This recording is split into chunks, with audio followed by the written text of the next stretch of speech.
ਰਹੀ। ਉਹ ਕਿਸੇ ਐਸੀਆਂ ਨਿਗਾਹਾਂ ਮੈਨੂੰ ਤੱਕਿਆ, ਐਸੀਆਂ ਨਿਗਾਹਾਂ ਮੈਨੂੰ ਤੱਕਿਆ, ਚਾਹੁੰਦੇ ਹੋਏ ਵੀ ਨਾ ਦਿਲ ਰੁਕ ਸਕਿਆ।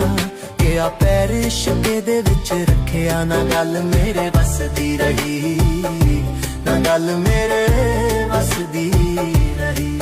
ਉਹ ਕਿਸੇ ਐਸੀਆਂ ਨਿਗਾਹਾਂ ਮੈਨੂੰ ਤੱਕਿਆ।